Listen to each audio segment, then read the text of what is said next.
Muito bem, vamos lá. Átila, o homem do povão, com o vídeo Qual é a geração mimimi? Lembrando, senhores, que essa semana tivemos novidades aqui nos cortes. Tivemos um corte sobre Muquiranas Brasil. Se você gostou, quer dizer, se você já assistiu e gostou, deixa um comentário lá pra saber que você gostou. Se você ainda não assistiu, link no final desse vídeo pra você assistir, tá bom? E também, nós agora temos o nosso Apoia-se, com conteúdo exclusivo lá no Apoia-se. Se você tem vontade de apoiar aqui o trabalho do canal, link também na descrição sobre o Apoia-se. Vamos lá, que o Átila vai falar quem é a geração mimimi. Agora. Toda geração adora reclamar que as gerações seguintes não são mais como antigamente. Que perderam algum hábito, ou uma parte do seu caráter, ou ganharam um novo gosto, ou uma preferência que corrompeu. É o fim dos tempos. Tudo agora o jovem só quer saber de ficar no celular, não é? Celular, funk, essas coisas aí, Deus me livre. Os seus valores e tirou aquele grupo do caminho certo que outras gerações seguiam. Deixando de lado o julgamento de valores, isso acontece em parte porque a infância, e especialmente a adolescência, são um período muito crítico para desenvolver hábitos diferentes dos pais. Jovem e só quer especialmente TikTok. Quando uma nova geração tem acesso a um novo tipo de experiência, nessa idade, essa diferença fica ainda mais marcante. Só que agora, graças ao caminho que as redes... Aí, o comentário aqui, o jovem só quer K-pop e dorama. O pior que nem é, bicho, o dorama aí é só as vezes. Vocês viram a reportagem no Fantástico ontem das coisas? As veias tudo, porque os dorama, os galã, porque os galã... Aí teve uma que argumentou, os galã de dorama são fiel, né? Ele fica até o último episódio ali fiel a pegar na mão da mina. No Brasil, os caras é 600 mulheres. As sociais estão tomando, essa tendência deve ser muito exacerbada.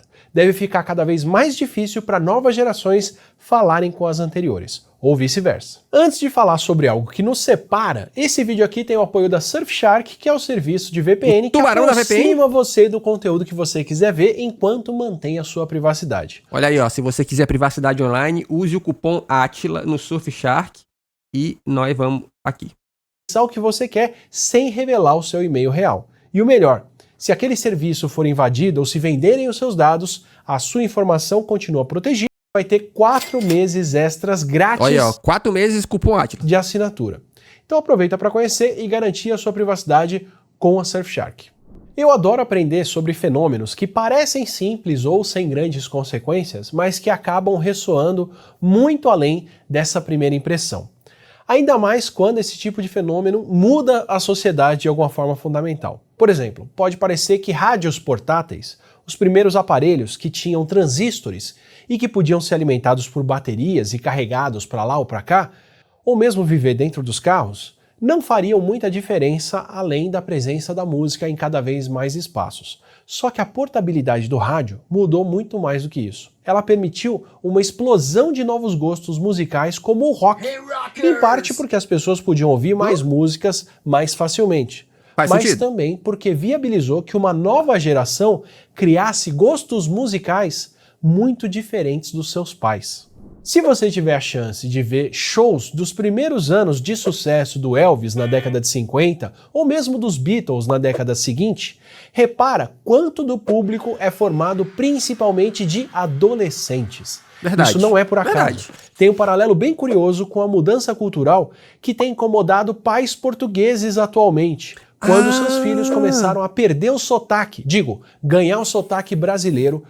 É verdade, né? Tem essa treta em Portugal, né? Que os pais estavam preocupados porque os filhos estavam consumindo muito youtuber Brasil, né? Felipe Neto, Ted, eles estavam perdendo o sotaque brasileiro. Quer dizer, ganhando o sotaque brasileiro. Por conta das redes sociais. Por décadas, nós exportamos novelas, músicas e todo tipo de cultura brasileira para Portugal. E mesmo assim, o português falado lá não tinha mudado tanto. Porque quem mais assiste novelas são adultos que já formaram a sua língua e muitos dos seus gostos. Agora, com o YouTube e TikTok, a exposição aos brasileiros e ao nosso português está acontecendo muito mais cedo em uma fase que é muito mais crítica para absorver sotaque, vocabulário e muito mais. Os portugueses podem achar que essa mudança é uma moda passageira. Cara, mas o pior é que em Portugal eles já usam muita expressão americana, né, porra? Os caras não falam que uma coisa é legal lá. Eles falam que é muito fish. Fish é peixe em inglês, mas, né? Fish. Que parada é essa? Então, né? Que coisa. Só que se o surgimento do rock ensina alguma lição, o incômodo deles com uma criançada muito mais influenciada por brasileiros mal começou. Ah, é fish com X, né? Ah. Que doideira também. Ainda assim, o que quer dizer fish em algum lugar? Ah. A grande fase crítica que a gente tem para aprender e absorver mais influência da cultura ao nosso redor são a infância e a adolescência. Tanto porque a gente ainda tem pouca experiência de mundo, então temos poucas referências, quanto porque até os 20 e poucos anos o nosso cérebro ainda não está completamente formado. O que... Cara, eu lembro que, chat, olha que doideira, eu lembro que tem anos atrás isso, eu vi um documentário da BBC, que era o seguinte, a pesquisa era a seguinte, eles estavam pesquisando sobre gravidez na adolescência, tá? Eu não sei até que ponto esses dados ainda se confirmam hoje, porque tem anos que eu vi isso, tá? Mais de 10, então a ciência evolui. Mas qual era o lance? Eles pegaram jovens que estavam grávidas adolescentes, botavam elas segundo eles, numa ressonância magnética, de alguma maneira pra ler o cérebro. Agora aqui parando pra pensar, né? Você botou uma grávida na ressonância magnética. Mas eu não lembro que era grávida não, acho que era só adolescente. Mas enfim, o lance aí eles mostravam fotos de pessoas felizes e via que áreas do cérebro eram ativadas. E fotos de pessoas levemente zangadas. Não era zangado muito brabo, mas só levemente zangado. Com aquele rosto levemente de desaprovação. Pra ver também que partes do cérebro eram ativadas. E aí eles chegaram à conclusão de que adolescentes não conseguiam distinguir com muita facilidade a diferença entre uma pessoa com o rosto feliz na foto com o rosto em desaprovação. E o argumento é que a parte do cérebro que torna possível o jovem identificar essas nuances de humor baseado só no que você vê, ainda não estava formado. Isso só ia se formar lá por volta dos 21 anos. E aí eles argumentavam que, de certo modo, isso era um fator porque o jovem não conseguia interpretar a desaprovação de maneira muito clara, assim, sabe? Enfim, o lance é que a capacidade de julgamento do jovem, ela é, de certo modo, capada, tá ligado? Aí interessante. Por isso que o jovem, de certo modo, faz muita cagada, porque a sua capacidade de interpretar as coisas ainda não tá completamente formada, uma coisa assim. Sacaram? De novo, é um negócio antigo, não sei até que ponto isso ainda se comprova hoje em dia. Não é exclusivo de humanos, como o Sapolsky conta em Comporte-se. A adolescência também é o período em que outros mamíferos buscam novos alimentos, novos bandos ou novos territórios, quando ainda precisam ganhar novas referências. Não é coincidência que esse é o período até quando a gente aprende uma nova língua, com muito mais facilidade. E também não é coincidência a ByteDance ter comprado a rede social Musical.ly em 2017, que era uma plataforma bastante popular entre crianças e adolescentes, por misturar dança, música, humor, edição rápida e o principal, vídeos extremamente curtos, para transformar isso em TikTok em 2018. E o TikTok virou a grande influência que virou. Como a publicidade já sabe há muito tempo, a adolescência é o período onde a gente está muito mais disposto a trocar do que gostamos e onde a gente forma muitos dos gostos que vamos levar para a vida toda. E é por isso que as redes sociais, em geral, elas sempre têm pesquisas para encaminhá-las para onde os jovens vão estar em 5 anos. Então, tipo assim, eles nunca estão muito ligados no que a geração atual tá fazendo. É sempre ligado no que a geração mais nova tá fazendo, porque eles serão a geração atual em 5 anos. Então, isso é uma doideira, porque às vezes a galera pensa assim, mas por que essa... Vou dar exemplo de vídeo curto, né? Por que essa fixação com vídeo curto, já que a galera mais velha não vê vídeo curto, o cliente que paga não vê vídeo curto, só que o jovem vê muito vídeo curto e esse jovem será a geração no mercado de trabalho em 5 anos. É muito doido isso, né? Não é à toa que muitos novos hábitos surgem e se propagam entre adolescentes. São eles que estão mais dispostos a testar essas novidades. Como foi o caso do rock, quando surgiram os primeiros rádios portáteis no final da década de 40 e no começo da década de 50. Ao invés de estarem presos ao rádio valvulado do tamanho de um móvel, que a família toda tinha que ficar ao redor e ouvir a mesma programação, como foi o caso da televisão durante a minha infância... Cara, chat, que doideira, né? Bom, eu vivi, porque eu sou do interior do Pará, então a gente viveu a experiência de ter uma televisão só em casa, todo mundo assistir televisão junto, na imensa maioria das vezes. Mas eu fico pensando como é que deve ter sido a experiência de ouvir rádio todo mundo junto. Tipo assim, todo mundo liga o rádio, todo mundo fica ali, Estamos, pelo menos igual essas fotos de americano, né? Todo mundo sentado em volta do rádio. E quando eu era criança, a gente até ouvia rádio, obviamente. Mas era tipo assim, ligava o rádio, enquanto ele tocava a música, todo mundo ia fazer alguma coisa. Ninguém parava e ficava, estamos ouvindo o rádio. Tá ligado? Os adolescentes a partir de 40 puderam criar os seus gostos musicais longe dos pais e apreciar aquela música do demônio que ninguém deveria gostar. Música do demônio. Isso para falar aí do gosto musical. O grande ponto é que com essa fragmentação cultural e um momento chave da formação de referências das pessoas, uma variedade muito maior de gostos se tornou viável. A queixa de pais que não se conformam com o que os filhos gostam de ouvir ou de consumir vai muito além do rock. O que nos traz para uma outra tendência que acelerou ainda mais esse processo, que é o celular. Quando eu comecei no YouTube lá em 2013, fazendo Nerdologia, e ainda acompanhava o crescimento dos canais, e do Nerdologia em particular nos rankings de canais brasileiros, uma coisa que me marcou bastante foi como, com o tempo, eu reconhecia cada vez menos os novos canais que chegavam a 1 milhão de assinantes ou mais.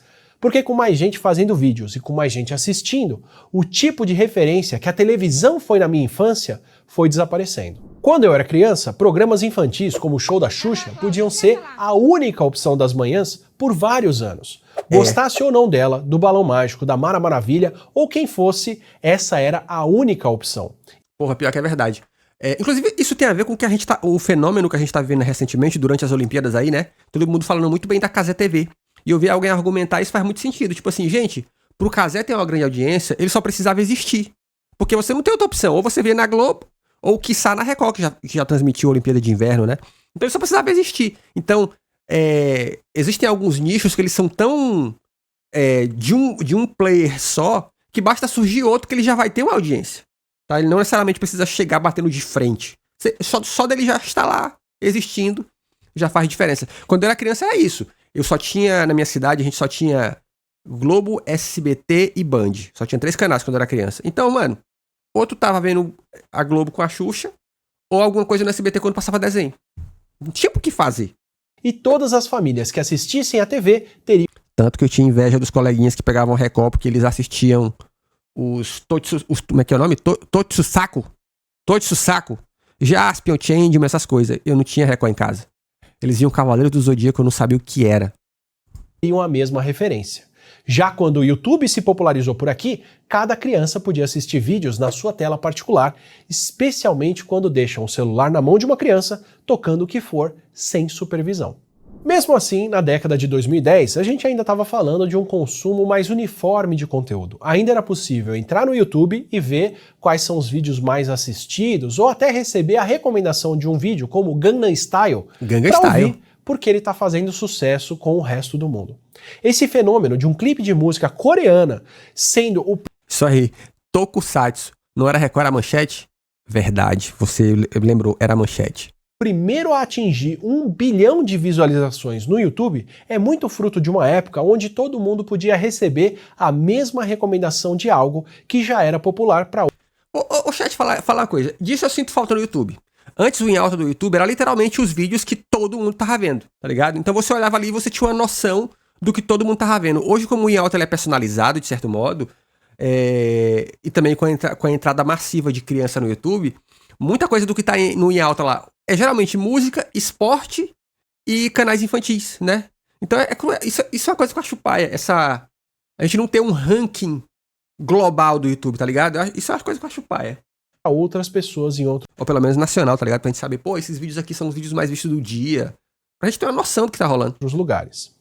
Só que agora, especialmente com a tendência que motivou o sucesso do TikTok e que teve que ser adotada pelos concorrentes se eles não quisessem morrer, a gente entra na época da individualização via algoritmo.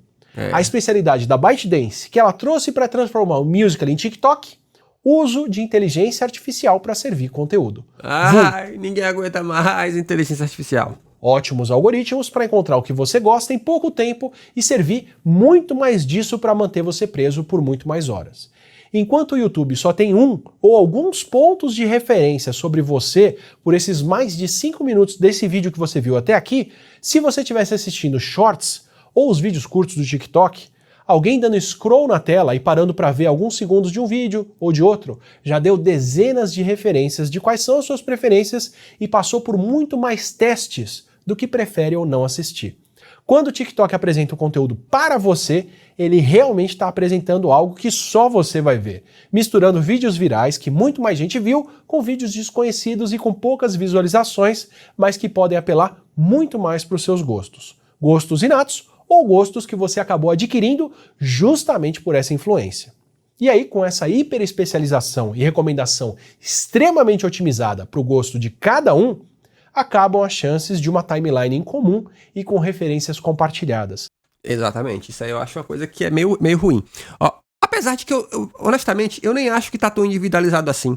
Porque no final tem um termo chamado lookalike. É tipo assim, ó, o Átila, se eu sou parecido com o Átila em certos gostos, aquilo que ele viu, o algoritmo vai recomendar pra mim, porque ele sabe que a gente tem gostos parecidos. Então não é tão individualizado assim. Ó, o comentário do Juan aqui, ó. O YouTube tá captando novos criadores de nicho. Eu percebi que gosto de estar num canal novo pra me sentir na bolha, desde o seu começo. Ao menos o YouTube mudou esse comportamento pra mim. Pô, isso é verdade. O YouTube tá fazendo um projeto aí de cada vez mais recomendar canais novos, assim. É muito comum eu ver canais que tem novos, que tem pouco inscrito, pouca visualização, que o YouTube me recomenda. Eu eventualmente vejo um ou outro e acho interessante. Inclusive, eu até um tempo atrás, eu basicamente ficava na aba de inscrições, porque eu assistia muito mais YouTube. Quando eu comecei a produzir com mais frequência pro YouTube, aí eu não tive jeito. Tive que pular pra aba da página inicial mesmo. Então, eu ainda vejo muito YouTube, mas hoje eu vejo muito mais dos recomendados, tá?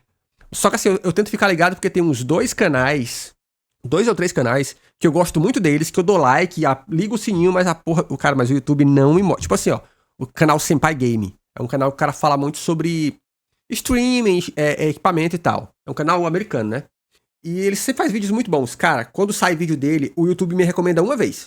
Ele aparece nos recomendados, assim, ó, uma vez. Não assisti, se perdeu. Então, como eu gosto muito, eu procuro pelo nome. Então, tipo assim, quando sai vídeo novo, que aparece uma vez pra mim, deixa eu procurar depois pelo nome. Porque senão, o YouTube não consigo ver nada mais pra você.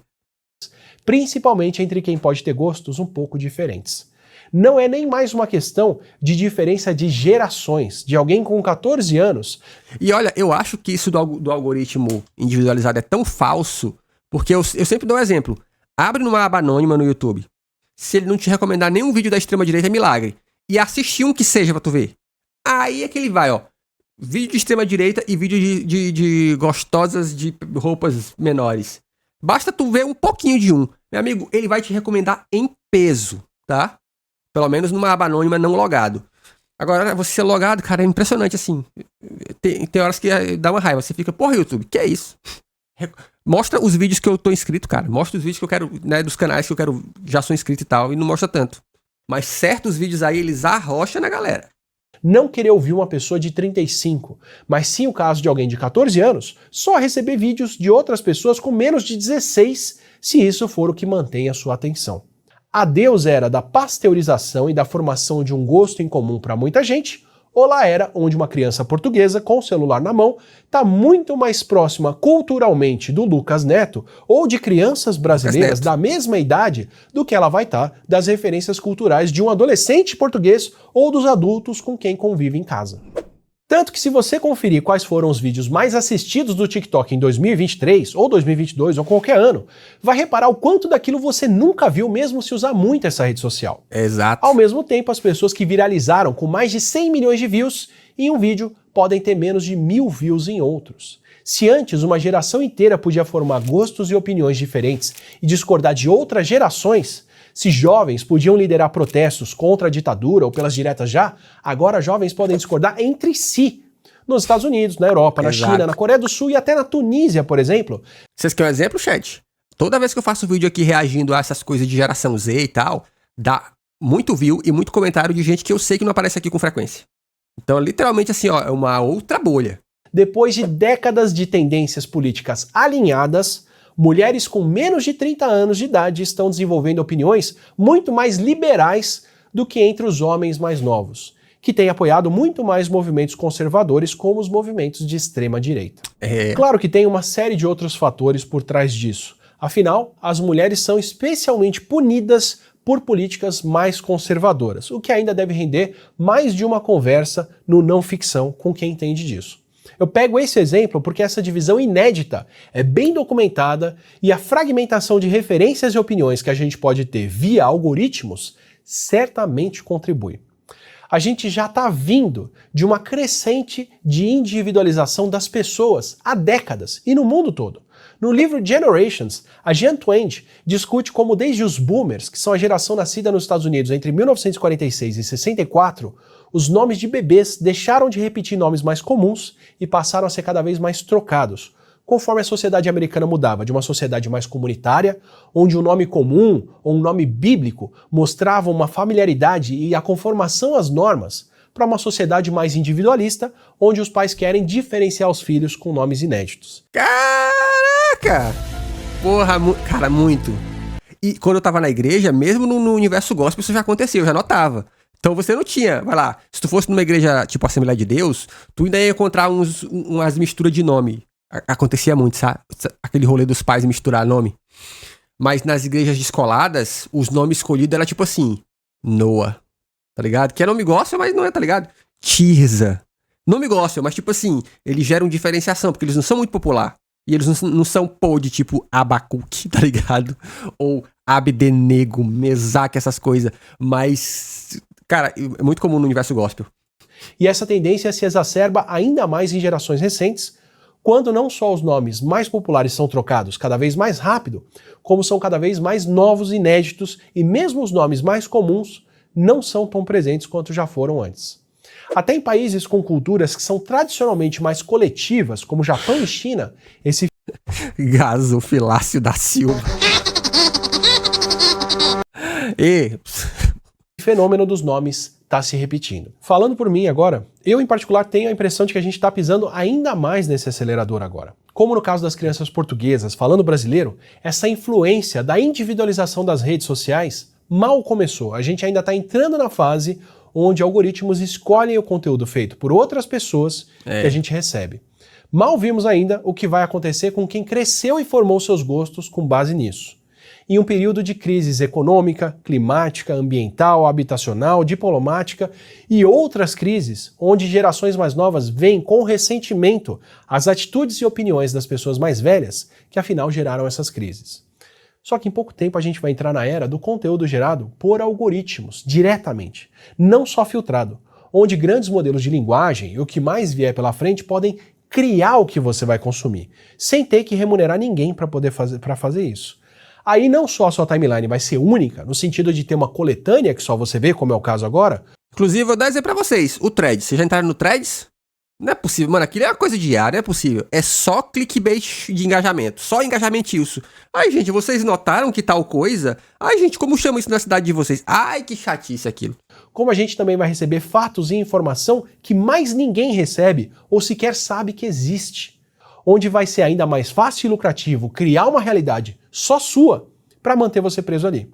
A gente vai ver como as pessoas vão se entender ou não com mais individualizações de ideias e crises coletivas cada vez mais graves que dependiam de ideias e soluções de valores comuns. Se você curtiu essa conversa e quer ter outras como essa e ainda acompanha pessoas falando sobre problemas reais de uma maneira mais aberta que todo mundo pode receber, aproveita e se inscreve aqui no canal, assim você recebe os próximos vídeos e os próximos não ficção, onde a gente vai ter muitas dessas conversas que eu tô prometendo aí.